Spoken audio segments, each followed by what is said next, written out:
Hey, it's a new week. What's up, man? I'm good, man. How are you? I'm doing good. I just want to welcome everybody to the podcast. Bros, Brews, and Reviews here, coming to you live from Ian's living room. That is correct, yes. This is week 2 in our season 3 in 2021 Yep. of Bros, Brews, and Reviews, and we are super excited to come back again with the quickness with another episode of the podcast for you guys, because I'm excited for this year. I think this year is going to be a good year. It's going to be the year of the brew. The year of the brew. We just got to get we got to find our audience and find you guys out there in the world. I'm not exactly sure where you guys are at and what you guys are doing, but I know what you're not doing, and you're not Listening to us. unless you are listening to this, in which case you would be listening to us at that point. So, kudos to you for making it here, if that is you, and if that isn't you, what the hell, man? Where you at? Yeah, what the F are you? I forgot we're trying not to cuss anymore. We want to hug you. We want to love you. We want to squeeze you. We want social distancing. Yeah, unfortunately. Well, would it be unfortunately, or I'm sure some people would not want to be squeezed, or I'm sure they wouldn't. But I digress. Hey, we got a good episode planned for you guys today. We're talking about some Marvel stuff. We're talking about some Super Bowl stuff. Yeah. No Tom Brady, though. We're leaving we're not conversation. Yeah, we're not like talking about the Super Bowl. No. But things that have to do with movies and TV that are about the Super Bowl, because this is a podcast about movie and TV reviews. So we don't particularly care about football on this podcast. No. We may care about it in our personal lives. I don't know. You like to kick the old pigskin around, Ian? No. I guess not. Well, we'll talk about that, but I'm very excited to talk about the Netflix movie Malcolm and Marie. Yeah. So, without further ado, Ian, take it away. Let's get into this. Oh, before that, if you guys are listening to this podcast on whatever podcast app you guys are listening to us on, make sure you guys check us out on Facebook. No, not on Facebook. You can check us out there too, but YouTube. YouTube. That's what I was getting at. Check us out on YouTube at Bros, Brews, and Reviews at YouTube. We're posting all of our episodes fully on there. All I got to say really is it's got pretty good video quality. So if you like good video quality and you want to see our bright shining faces, check us out on Bros, Brews, and Reviews. And we'll put that link in our Instagram. So if you're also not following our Instagram, what the heck are you doing, man? Follow the Instagram, because you're gonna have quick access to us. You can blow us up in the middle of the night and just send us tons of messages on there about your My Little Pony collection, and we love that stuff. We'll talk we'll talk to you. We want to talk to you. Yeah, we want to connect with you. That's why we make these socials, so we can connect with you guys. So connect with us on there. Find us on YouTube. And with that being said, I also want to. This is obviously not sponsored or anything like that, but I also want to say what our drink is for today, and that is Truly Raspberry Tea Hard Seltzer. I think last week we had the lemonade. Yes. Just the regular version. It was tea. No, it was still tea. But it was a lemonade flavor is what I'm saying. We had to do brew. Yes, it was lemonade. But it was a lemonade flavor. And this is the raspberry flavor. I've had this one before. I don't think you have. No. It tastes like Lipton raspberry tea. It is very good. I love anything raspberry. So well, then let's crack these boys open. These always hold your for me. I don't know why. Really? I don't know why. Little cheeries. Yep. Right from the smell, I was like, you smell it, raspberry. Yeah. It's potent. It's good. It's good. It's tasty. It tastes like tea. How is this legal? How do you put alcohol in that? It's such a good balance. Whatever they did. Did you see? Speaking of the Super Bowl, I know this has nothing to. We can just segue right into the Super Bowl. That's where we're going. I know. That's where we go. So let's get right into it. Did you see that Bud Light or Budweiser, one of those companies, are making alcohol, but it's no alcohol. It has no alcohol. Yeah, I've actually seen there was like a commercial that they had where it's Bud Light Zero, I think, or Budweiser Zero, and you would think, oh my god. 0-calorie Bud Light? That's incredible. Nope. Wrong. No, it's there's calories in there. It's basically like Coke Zero. It's where Coke has no caffeine. Or no, does Coke Zero have no caffeine? Coke Zero has no sugar, I thought. Or no sugar. Yeah, that's what I thought. I'm explaining this terribly. The point is they've somehow made a beer that has no alcohol in it. So it's like carbonated beer water. Well, I'm not exactly sure. I'm not sure either, but I will not be drinking it. That's all I'm going to say. Maybe you will, though. Maybe we should try it out on the podcast. Well, if you do it, then yes, I will be drinking it. Yeah, see? You might have to eat those words, Ian. I might make you eat. I might make you drink those words. That's fair. You're going to get swiggity-swasted off of those non-alcoholic beers. Could just, like, anybody go up and just buy one? I don't know. Could like little 6-year-old Jimmy go up there and buy one? Yeah, a 6-year-old cousin we could use. No. Well, let's talk about some of these commercials and these trailers and whatnot for the Super Bowl. The Super Bowl had some of the wackest like commercials I've seen. I didn't think they were that bad this year. They weren't okay. I don't want to say that they were bad, but we've definitely seen some like off the wall, crazy cool and crazy funny commercials. It was just like car commercial after car commercial after car. Oh, look here, we're gonna throw some political stuff in there randomly. It was, and then I saw the same trailer for that Clarice TV show. Yeah, that is a CBS, right? I think it's a CBS show. Yeah. It's like I think it's supposed to be a prequel to the Hannibal series. Mm-hmm. So I believe it's Clarice like when she's just a detective or like a lowly detective or something like that. Because I'm gonna say, was she a part of the FBI? She does, yeah. And Hannibal. It wasn't just Hannibal. It was Silence of the Lambs. Silence of the Lambs and Hannibal. Like she was part of the FBI. Okay, so this is her just being a detective, not necessarily being in the FBI at that point, working her way up the rungs. Which cool concept idea. I'll give it to him. That's a cool concept idea. I'm interested to see where it goes. I don't know. I'm just like, it's funny to me when we find these movie properties that get turned into TV shows. Yeah. And something about that just kind of feels off to me sometimes. Like we have like a Jurassic Park animated TV show on Netflix. I'm trying to think of some other good examples. Well, there's that RoboCop in the 80s. They did an animated RoboCop. Yeah. It's like an R-rated movie, and remember the Lilo Stitch animated series that came after the movie? That was actually pretty good. It was actually pretty good. So maybe I'm really not doing my argument any justice here by going through these different iterations of having movies turn into TV shows afterwards. But I don't know. It's just something about it just feels weird to me sometimes. Where I'm just like, well, why not just more movies? I'm a sucker for movies, but I will say over the years I've grown to really enjoy TV shows. Yeah, no, TV shows have definitely upped their game. And it seems like that is all we got in terms of trailers for the Super Bowl. Well, there was some TV shows. There were some trailers for the reboot of the reboot Equalizer show with Queen Latifah.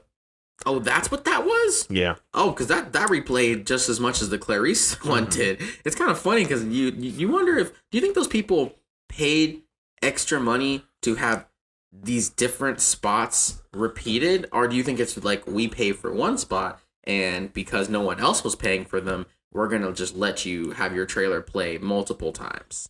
Well, because they definitely played Clarice and that Equalizer one at least 6 or 7 times throughout the night. They did. I was wondering about that because here's the thing: those are both CBS shows.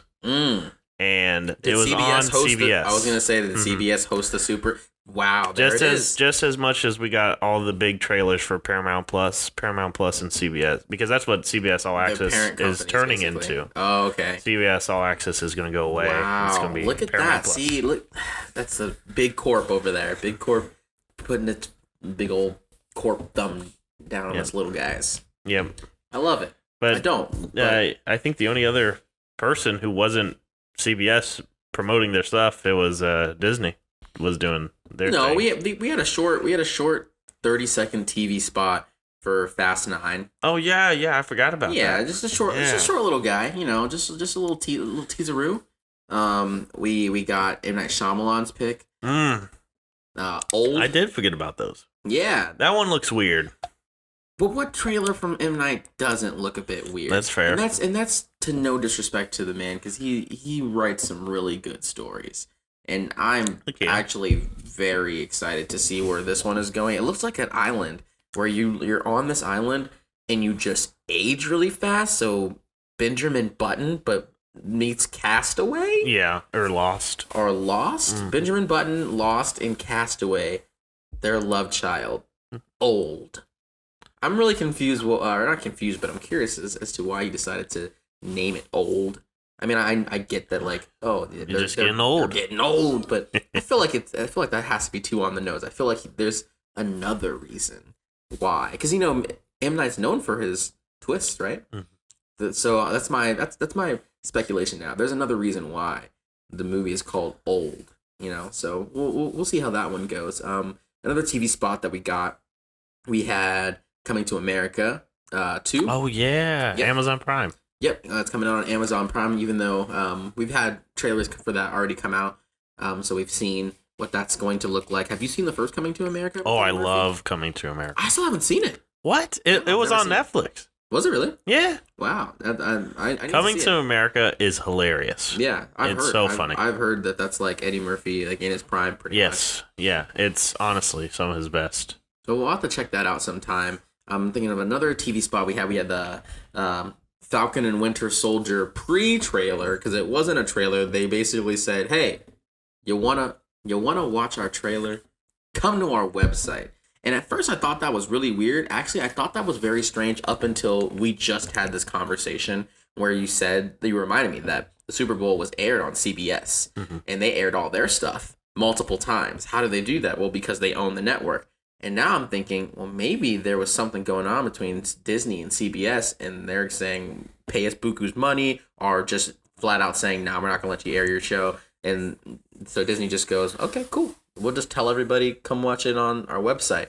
Because it seems a bit odd, right? Like this is the Super Bowl. The viewership the Super Bowl gets. Why won't you just show that trailer and have everyone who's watching the Super Bowl see the trailer? There had to be a reason. So yeah, I'm sure they were playing hardball. Yeah, they had been. There was something going on behind the scenes. I'm speculating there, but either way, we got Falcon and Winter Soldier trailer. What do you think about that? I'm excited. Every new trailer that comes out about that, at first, I wasn't sure about it. I guess I don't know. I just think that I do like the Captain America movies, but I wasn't sure, and I like both of them, but I wasn't sure how they were going to translate well in a series. I thought maybe it'd be like old school type of like, I don't know, like I'm trying to think of a really old action show. Just think of one of those if you can imagine it. Okay. And so I'm thinking. Yes.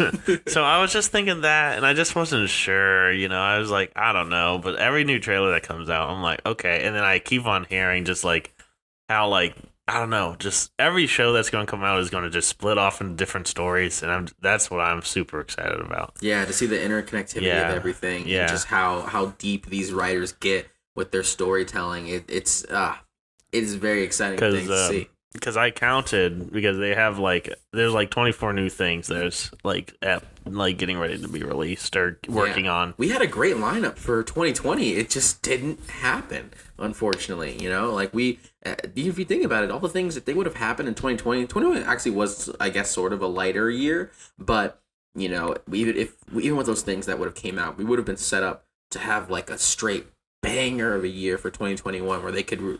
They already kind of set all these things up. Yeah. And then we just kind of steamroll into the next phase, essentially. Yeah. Where now we have to kind of spend some more time setting things up. So I really don't expect anything crazy to happen this year.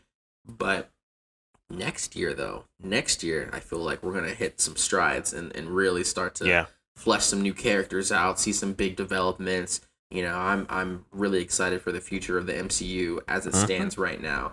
And the trailer was great. Yeah, the trailer was awesome. I'm excited. How do you feel about the relationship between Bucky and Sam? Good. For some reason it's kind of like Cap's like the mom or the dad, and then it's just two siblings who are trying to fight over. Well, then it's an interesting the love dichotomy there, though, because then what happens when parent goes away for vacation permanently? Doesn't come back. Now you're left with someone. Well, I think child services then comes into. Rhodey. Rhodey's supposed to show up in this series. Maybe he's child protective services. They're not going to listen. That's the stepmom. Maybe Fury comes in as the stepmom. But it's interesting though, because you think about it, like they weren't really friends with each other. Their only mutual friend was really Captain America.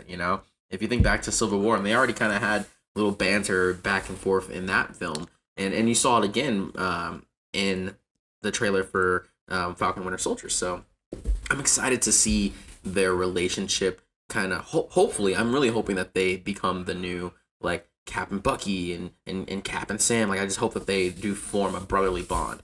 You know, I feel like we need that now. Yeah. In the MCU because we've lost Cap and his brotherly bonds are gone because he's not alive anymore. Or we're speculating he's not alive anymore. Yeah, Robert. And then we lost Tony Stark and all of his relationships that he had. So I can't really think of anyone else. Sorry, as well as Natasha. We also lost Black Widow. Yeah. And I can't really think of anyone else who has a best friend, really. You know, if you think about it, because Tony's best friend was the Hulk, Bruce, and Nat and Bruce, Nat and Hawkeye, Cap and Tony, Cap and Bucky, Cap and Sam, and that's pretty much all of the main Avengers, you know. Yeah. So it's like, man, like if you really think about it, the team is kind of split up when it comes to like just emotionally right now. Yeah. You know, so I'm really excited to see how they weave those emotions and to form something new and something better, hopefully something different. You know, I'm sure this is the perfect opportunity to bring in those newer, younger characters. You know, possibly the Young Avengers, possibly some mutants. We'll get into that later. You know, so like I don't know. I'm just excited to see how they flesh this out because I know they're gonna do it right. I know they're gonna do it well. Kevin, you gotta trust Kevin Feige. You gotta trust the Feigs. Mm-hmm. He knows what he's doing. You know, so I'm excited. And for the guys who don't know, we've got I think I forget how many episodes of WandaVision we have left. There's 9 episodes in this season. 9, so we're on episode 6 this from Friday. Yeah. So that's 3 more weeks of WandaVision, and then we'll get a week break, and then Falcon and Winter Soldier will start the following week. And there's also been all this talk about supposedly a secret episode coming out for WandaVision. Ooh. I would assume that if this was a thing, that it would happen at that little bye week that we get, that, you know, instead of just having a week off, they would just drop that little episode, you know. That'd be cool. It'd be interesting. Yeah. This is the first time I ever heard about that. Really? Mm-hmm. No, I mean, it would definitely be cool, but at the same time, you know, I'm okay if it doesn't happen. You know, I can take a week break and then have more Marvel content. I'm just excited that we are getting consistent Marvel content, even though, you know, it's week to week. It's nice to have that. It's something that we've never had before. We've never had shows come out weekly that are a part of the MCU. It's always been watch an MCU movie, wait a couple months, then watch the next MCU movie. So I'm actually very, you know, thankful that we have this opportunity to kind of watch these characters play out. Yeah, it will pad out for, you know, it will make padding for, you know, like you're saying, like it's going to give us a little bit of the juice, I guess you could say. Yeah. As we wait for the big Kool-Aid, you know. Right. So we'll see how that goes. Moving on from Falcon Winter Soldier and into actually WandaVision. I know we didn't talk about this last week because I just didn't know whether or not, you know, it's something that we should talk about since we are technically ahead because we've been watching it with everyone else, and last week was our first episode back. But I figured, you know, what better place to start than the middle? Yeah. So we just had a mid-season finale last week, it was big. and it was incredible. Just so many things happen. You know, I'll let you take the lead on this one. Yeah, it was something that had me blown away. Something that I thought would probably happen, but I just, you know, I was never completely sure. Yeah. And that I had hopes on, but I was never like trying to bank on those hopes. You know what I mean? Well, let's talk about like leading up to this point, like from episode 1 to episode 5, like where have we been in this show? Because I feel like starting off, I was just not, and it's kind of going back to something that you said earlier, where you were talking about how you didn't really have too much, I don't want to say hope, but just like you weren't too sure about these Marvel TV shows and what they would be and what they would become. And I feel like I shared that same sentiment with you. So, you know, going into episode 1 of WandaVision, I definitely was kind of feeling the same, you know, feelings of just like, I don't know, are they just doing this to like, you know, as like a fun thing, or are we getting real story, or what's going on here? Because especially when they came out that it was going to be like a like a sitcom type thing. And that's when I was kind of like, well, what does that mean? Yeah. What do you like, what does that mean? Yeah. But then you start watching it from the first episode, you're kind of just like, well, what's going on? So there's just a lot of questions. You have a lot of questions, episode 1 and episode 2, where you're just wondering, how is this happening? Is Wanda controlling these people? Or is someone controlling her? Is she aware of these things? Why is Vision here? What's going on? And then I think it's episode 3 is the first time you get any sort of tangible evidence of, okay, things are not what they seem. Yeah. Wanda is definitely on some sort of mental break right now, and she's basically taken an entire town hostage and forced them to live in this alternate reality of a TV show that is the life of her and Vision. And it's just like, wow, okay, that's interesting. So now it's not just she's doing something just random to do it. They actually show you footage of her going to the sword facility and taking Vision's dead body. Which also, when you saw that clip of Vision's dead body the first time, like when it kind of shocked you, did it episode 3? Yeah, did it shock you? It did. That? It was not like a jump scare. I know that's probably what they were trying to do, was trying to be like a little bit of a like it wasn't a jump scare, but it was definitely jarring. I was just like, oh, because we've never seen him look like that. Like he definitely turned gray when Thanos ripped the stone out of his head, but it didn't. It was so quick, and it was definitely CGI'd. And like it just looked like, I don't know, like it was just very. I remember there were wires and like mechanical things and sparks flying out of his head when he did it, and he just kind of turned gray and dropped. But seeing it that way, I don't know, there's just something more morbid and just kind of like, wow, like almost in a very ironic way, like finite about it, you know? Yeah. Like you saw that and you're just like, yeah, He's dead. He dead. He got the stone ripped out of his head, and that's what he looked like when it happened, and he looks worse now. But why is he here? Yeah. You know, like it's just it was good. I thought that was a really good thing to show, because it really just makes you go, wow, like this is kind of nuts right now, you know. And then we get introduced to new characters like Monica Rambeau, grown up now. She's no longer a kid. Yep. And people are speculating that she is going to have mutant powers. People are speculating that she might be the first mutant. People are speculating that the reason why, I think in episode, I want to say it was episode 5. Yeah, it would be 5. Because in episode 4 was when she got kicked out of the town at the end. Westview. So, out of Westview. So in episode 5, they wanted to do x-rays on her, and she said, no, not doing that. They wanted to draw her blood. She said, no, you're not doing that. And I think it's because she knows something's up. I think she knows that something's up. But at the same time, I've also was informed also by another friend that it could just be that she has something against x-rays because her mom died of cancer. Yeah. But I've also... Well, they did already x-ray her, though. Like, they did, it just nothing showed up. You're right. So. But, okay, you're right. So the nothing... and that's what I'm saying. Like, there's definitely setting something up with her. Yeah. Nothing showed up on the x-ray. And they wanted to draw blood, and she's like, "No, we're not doing that." And you may think at first it's just because she's like, "Well, I ain't got time for this." But I think that because she didn't even acknowledge the fact that there was nothing showing up in the scan. You know, she just kind of brushed past it, and they just moved forward with the plot. So I think she knows something's up. Something's up, and she's gonna be the first mutant or a metahuman, or I'm not exactly sure what we're gonna be calling them in this universe. Probably mutant. This reality. They spent a lot of money to call them mutants. Disney did spend a lot of money so that they could name drop a mutie. Yeah. So it'd be kind of silly if they didn't actually start using the term mutant. So we'll see how that goes.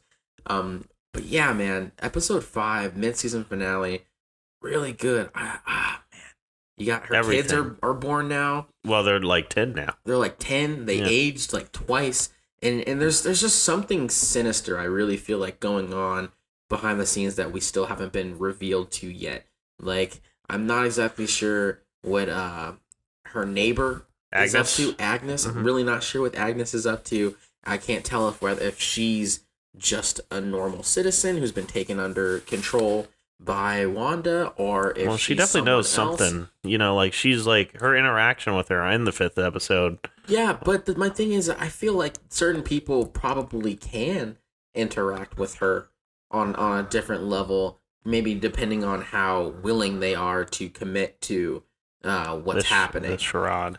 Yeah, You maybe. know, because Monica was able to talk to her and like she was acting, like she was trying to figure out, like she was basically like acting and like figuring out what's going on with you, Wanda, like and waiting for her moment to try to snap her out of whatever's going on. So I think the theories could be she's able to do that because of her willpower and her willingness to like to go along with it and pretend to try to get her to see, or she's able to do it because she has abilities that she's unaware of or maybe aware of, and that's what it is, because she can't control vision.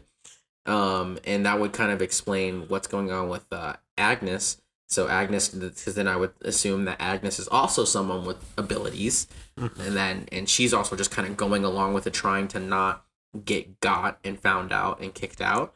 You know, this is a lot of this. I feel like every time we get a few questions answered, like 10 more pop up. You know, but I digress. It was a great episode. I loved it, and then we had a fantastic, crazy reveal at the end. If you haven't already found out about this, we're definitely spoiling this for you. Yeah, so go watch it. Stop it, watch it now. It's only about 30 minutes. Yeah, and then come back. Yeah, we'll be exactly. Here. We'll wait. As you take your sip. All right, that's done enough waiting. time. That's enough time. So, Quicksilver. And not just any Quicksilver. We have the Evan Peters, the Quicksilver from the Fox Marvel reality. Yes. Their timeline. Exciting stuff. It's crazy to me. I literally, while watching that episode, screamed at like 1 a.m. I was like, God! Like literally lost my marbles because I thought it was just so good. I was like, wow, like this is what we wanted. They kept, like, someone was leaking and speculating, or not speculating, but someone was leaking and talking about how there's going to be, what do they say, like a Luke Skywalker type reveal for the episode. And I'm thinking, well, what does that mean? It could be anything. I guess she can reanimate Vision. She could clearly bring back her brother, Pietro. She could bring back anybody. At Tony Stark? Yeah, from another reality, like anything. I'm sure she could do any of those things. So who is she bringing? You know, I honestly did not guess that it would be Evan Peters first. I would have thought it would have been any amount of any other people, you know.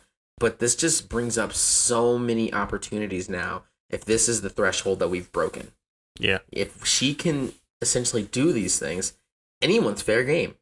Like, anyone is fair game. They could literally bring back anyone from the Fox Marvel X-Men. I don't know if I want them to do that for everybody. I think they've definitely said that they've kept some contracts that they've already had. I guess my main thing is just that, I don't know, I feel like I don't want this to be the way that all the mutants come into the MCU. It's just by way of Wanda bringing them from one reality to another, because I feel like, and this is my opinion, I don't think this is actually what's going to happen. I think we're being thrown for a loop here, but I feel like that'd just be a little cheap. I feel like it'd be too easy. It'd be too easy. You know, it's just like, oh, well, we'll just have her basically open up a portal and they all just roll through. You know, Professor X in his wheelchair and a new Wolverine, because you probably ain't gonna do it. Well, he said he would do it if it's MCU. We'll see. He said he would be interested, I guess. Yeah, no, we'll definitely see. I mean, part of me really wants that man to be a part of it, and part of me really wants him to be happy with how, you know, him having his own closure to the role, which I feel like that was Logan for him. Yeah, definitely. You know, so we got Evan Peters, we got Pietro, and the episode just pretty much ended after that, and they hugged, and Vision's like, "Who is this? I don't know who this is. I have no memory of who this man is." Yeah, and then he gets made fun of. It's just crazy, and it just ends there. So, like, I don't know, man. What do you think?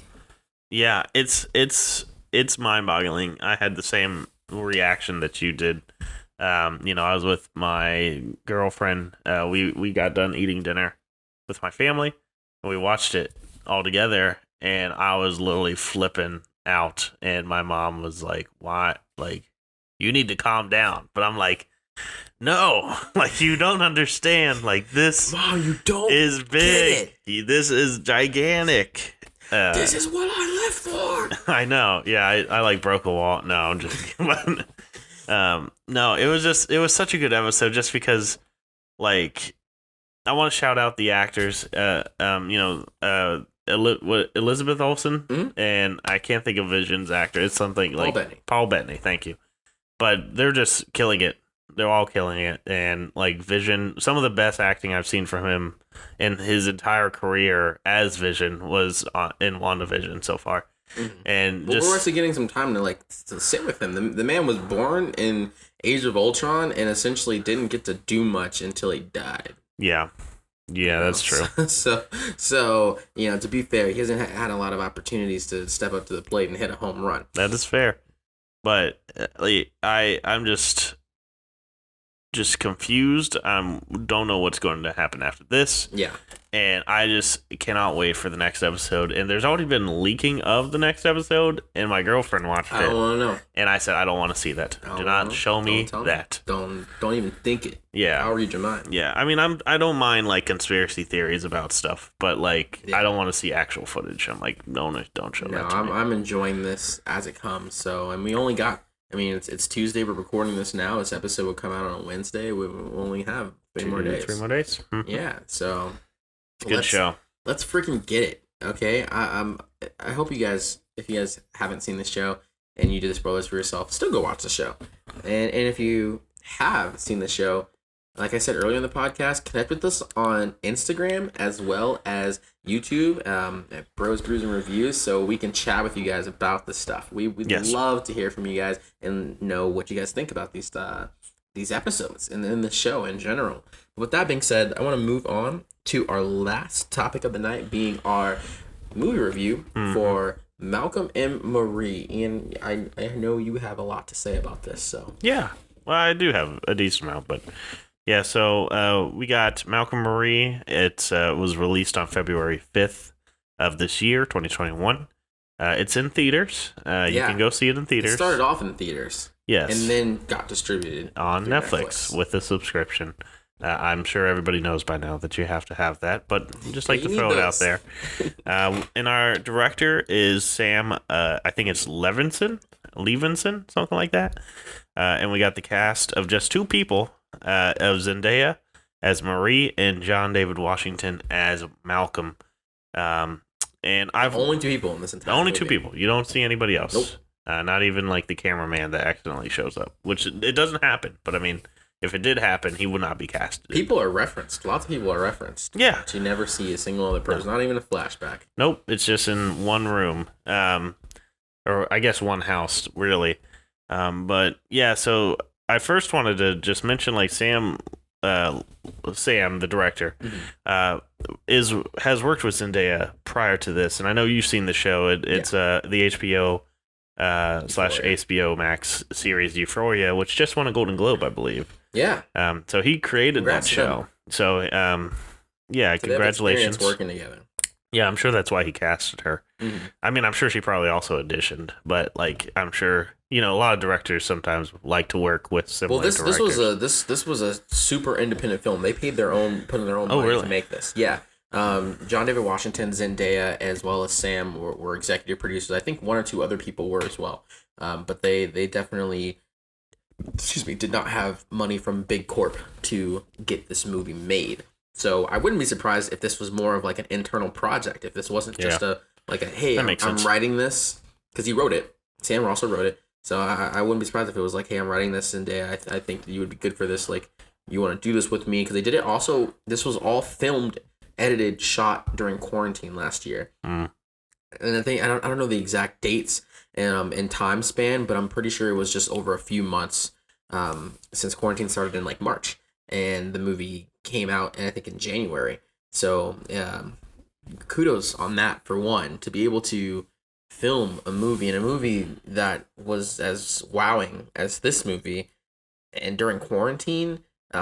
Kudos. I just gotta say, kudos to you. Apparently it was like super close-knit, like small scale production, small crew and everything. I mean, the movie was shot and throughout a whole house. So I feel like that definitely added to making the budget small and keeping the crew smaller. Yeah. You know, but yeah, it was good. I enjoyed. Yeah, I wanted to just get your thoughts on John Washington's character because I know you're an inspiring filmmaker. How did you connect with him and on that? Because the first thing I thought when he said, when they get back from his premiere of his movie, Yeah. I automatically thought of you just because I know you're big into like all that stuff, and just wanted to know if you connected with him on that level. Oh no, I definitely did, and it was really cool to watch this performance. Just for anyone who hasn't seen the film, just there's no real way to spoil this film because it's the way that the film is written. It's essentially a couple coming home from basically a screening, an awards night type deal, and they just argue about different things, different aspects of each other, different aspects of their relationship, and that is the entire movie. The entire movie is a one night of a big argument, and it's just the inner workings of that argument and the acting that is displayed by both Zendaya and John David Washington is what makes this movie something to watch. Yeah, it's not much else than that. I mean, it is gorgeous. I will say that too. It's very nice. From a filmmaker's perspective of just knowing, like not necessarily knowing, but just like looking for shots that are appealing to the eye. There are so many shots in this film that you could pause the movie and just be like, wow, like that looks really nice. Like that looks nice. Let's frame that. And I appreciated that. Getting into what you asked me, I definitely feel like I connected with this character on the level of obviously being a filmmaker. Not much else. No, I'm just kidding. Because I don't think I'm as broken and damaged as his character Malcolm was. Yeah. But I will say that when he was talking about all the things about being a filmmaker and like what that means to him and how passionate he is about it, I think for him and I think I really see myself in his passion. I feel like I really saw myself in how much he loves this craft, that he's willing to really just put it out there, all on the line, his entire being, just for the chance to be ridiculed by like any sort of journalist or whatever. Like it's because I was kind of like his arc essentially was like him just kind of being upset or happy with whatever the reviews were going to be for the film, and what that meant to him, what those reviews meant to him, and what people's opinion of his film meant to him, because that's what matters to him. It's the film, it's the art, it's the work, and I definitely feel like I resonated with him on that, albeit I don't think I would ever take it to an extreme level of doing the shady things and the terrible things that he was doing, in the film. But I definitely connect with him on that. Like I was very eyes glued to the screen the entire film, just like really just soaking in this drama, this tea. It was like it was very entertaining, I will say. Yeah. But I definitely did feel emotionally invested as well. Where I'm just like, I really want to know, like, do I see myself in him? Do I feel like I can become him? Do I want to become him? Do I feel like it was interesting. It was very interesting to watch him perform and watch this character's hero's journey go through this interesting arc. That's interesting that you like considered his hero's journey, because I definitely don't think that either one was a villain, but I saw in some aspects of his character where it could be that he is the antagonist, because though I do think Zendaya's character was also a little blowing some certain things out of proportion in certain aspects, though that he did some pretty crappy things. Well, it's an argument, and that's the beauty of it, is that when you think about any real major argument that you've ever had with someone, everyone's right and everyone's wrong. And that's how you just feel, and you just ride that train around and around and around and around and around until someone finally gives in, essentially, or you tire yourselves out. and you just forget about it. Yeah. You know, and that was this film. It was literally a nonstop carousel ride going up and down, you know, of emotions of just like, you know, he said, she said, you're right, I'm wrong, screw you, you know, this is what you do to me, this is what I do to you. And it was, Yeah. you know, it's volatile and it's intense and it's uncomfortable. You know, you're sitting there and you feel like you can't breathe at times where you're just like, is this gonna stop? Like you feel like you're watching like your best friends who are dating just like have their relationship crumble before your eyes, and you want it to stop, but like it's good to watch. You know, Yeah. it's fun to watch, you know. And I do think that we as a society do enjoy watching people to an extent argue, you know, especially if it's not us that are a part of it or involved in any way, shape, or form. And what better way to experience something like that than someone doing it on film? Yeah. You know, how did you feel about the black and white aspect of this? How it was black and white. Yeah. I thought it was interesting. You know, at some points it was like kind of grainy in certain aspects. You know. Yeah. Well, that's kind of the general black and white look. Normally, you want some grain in there. Yeah. I liked it. You know, I'm not a blah, blah, blah, blah, blah. I do not hate black and white. I think that, you know, there's some people who are like super against black and white films. Yeah, but in this film, did you feel like it added to the experience, or did you what did you think when you saw this film in black and white? That's a good question. I think that in a way that it does add to the experience, because it's more so it's like cut dry. You know what I mean? It's like this is what it is for, you know, it's not definitely anything feels like flashy. It's not anything hones in on what is happening in front of you. Like you don't, there's no distractions. No. There's no way for your eyes to wander. Even the mac and cheese, like usually, you know, sometimes food, you know, you look at food, sometimes you're like, man, that looks good. I really want that. Yeah. It looks so dull. I was like, I don't want that mac and cheese, you know? Right. So I was no. Seriously though, like it's really interesting choice for them to do that. I watched the John David Washington and Jared Leto Actors on Actors, which was incredible. Very interesting conversations between the two. And very ironic that they chose to do those two, since his dad was just in the movie with Jared, and then they talked about Malcolm and Marie. They talked about the Jared Leto and Denzel Washington movie, The Little Things, and it was an interesting conversation. But something that John brought up was that he was saying that they made an active decision to make this black and white, and he was saying that he really enjoyed the cultural or the historical aspect of that, and the fact that like back in the day when there were black and white movies, you didn't really see colored people in them, and if they were depicted as slaves, you know, and that's pretty much just how it was. And he said he really enjoyed feeling like he was kind of taking a piece of time and kind of like not necessarily rewriting history, but you know, like you're making us a part of it now. And I really respected that, you know, and I didn't think about it that way until he said it, but then once hearing him say that and I was thinking about it, I was like, wow, okay, that's actually really cool, and I appreciate that. I appreciate that you know, these people had the forethought to kind of like put that in there, because now I can see that, and if someone asks me about a black and white movie that you really enjoy, I might say Malcolm and Marie. I might not say some movie, you know, that was made in the 20s. Exactly, you know, because it was in black and white, and it did feature only people of color as the main cast members, the only cast members. You know, so I don't know. I enjoyed that. That's cool.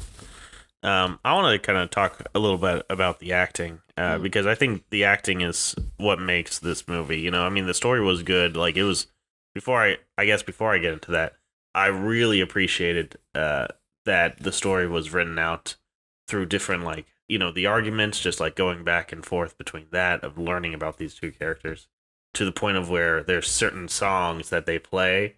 And that tells the story itself. Yes, the music did a fantastic job of like setting the tone and like keeping the pacing of the beats between arguments like going. ooh, it was just, Yeah, I'm just that like was good. watching it and I'm like, this is good. I love this. Like, I feel like I'm just on a ride right now, and it's just, I'm here for it. It was Yeah. good. But I do want to highlight the acting because, I want to think, I want to say like John David Washington's, like when he was at his best in this film is when he was just playful and passionate. Mhm. I just Just losing really it. just loved and enjoyed when he was like super happy and like just dancing around Yeah. and like shimmying and all that stuff, and just like I love that, like everything. Anytime he was doing that, I was like honed in on him because I just enjoyed it so much. And then I felt like Zendaya's big bread and butter, I guess you could say, was when she was just angry and loud and just Yeah. yelling, and like you really got to see the like her depth and her range and her like just anger come out because besides Spider-Man, like we all know her in Spider-Man. Right. I've never watched Euphoria. The last thing that I kind of really remember her It's in, Mary Jane. So you get this like no, super not even big that. Besides that contrast. one, besides that one Seriously, Shake It was Up? Shake It Up. See, Yeah, so on that's Disney a Channel. So huge contrast. Yeah. You go from Shake It Up to someone kissing her butt. yeah, yeah. I I did forget about that. He was like Yeah, I'm munching. sorry. I had. He was had to having bring that some up. some dinner back there. He said the mac and cheese was not enough for him. He was having some ham with that but mac and but cheese. but here's the thing. We got to give both Zendaya and John David Washington their flowers because Zendaya, first of all, wow, what a performance! What a freaking performance! She sold everything to the letter. It was amazing. It was so good. Like, if she does not get an Oscar nomination for this film, they're messing up. Someone up there made a mistake, and that's just it. That's just gonna be the biggest snub ever. Like, because she deserves it. When she had that scene, like when she had the scene where she was explaining to Malcolm all the like terrible things that she's been doing, and then at the very end, that thing happens, and I literally stood up and clapped. Like, I was like, wow. And When she had the knife. my girlfriend was like looking at me like, are you okay? 'Cause she was doing work while we were watching it, so she was only half paying attention. But I was just like, no, like, I'm not okay. Like, this is acting. Or what that was right there. That was incredible. I haven't seen something like that in a long time, and if someone doesn't recognize that and give her recognition for it, they have failed her. Yeah, I would say that the last time that I ever got that type of emotional with the performance was when we watched Marriage Story. I in definitely seen a 2019. lot of parallels. I don't want to say a lot of parallels. There really weren't any parallels. It's just Marriage two. Story. They argue at one. There's like one long scene of them arguing, and then this movie is one long argument. But like, again, that argument scene in Marriage Story was also phenomenal, and they got Oscar noms for that. Mhm. So Zendaya and John David Washington better also get Oscar noms for this film. John David Washington was a tour de force in this film. His long monologue. Oh my gosh, I'm like listening to him go, and I'm just like, yes, man. Like, you are incredible, and I feel like we're only just getting to know you and Zendaya as well. I mean, obviously, like we grew up with Zendaya. We watched her on Shake She's It a good Out. dancer. She's a great dancer. Don't play. And she's good. Oh, sorry. She's Great. She makes some good music too. She makes some fire hits. I Haven't heard don't anything in a long recall time, but any music of hers, you but don't remember Replay? no, I'm sorry. Wanna put this song on replay. I can't sing. I don't man. remember. No, Are you serious? no, Something I don't. new? Chris Brown? No. Wow. Trash. I'm sorry. Throw him away. Throw this man away. He is trash. But We it's had a okay. little soundboard to be like, "Burr, burr, burr, burr." Yeah, something like that. But anyway, I just feel like, we're seeing them both really start their careers. Even though I know that they've been in things before. John David Washington's been around. It's kind of sad when this happens because when we talk about a big movie that it's big and everyone watches it, we usually think, oh yeah, have you heard about Florence Pugh?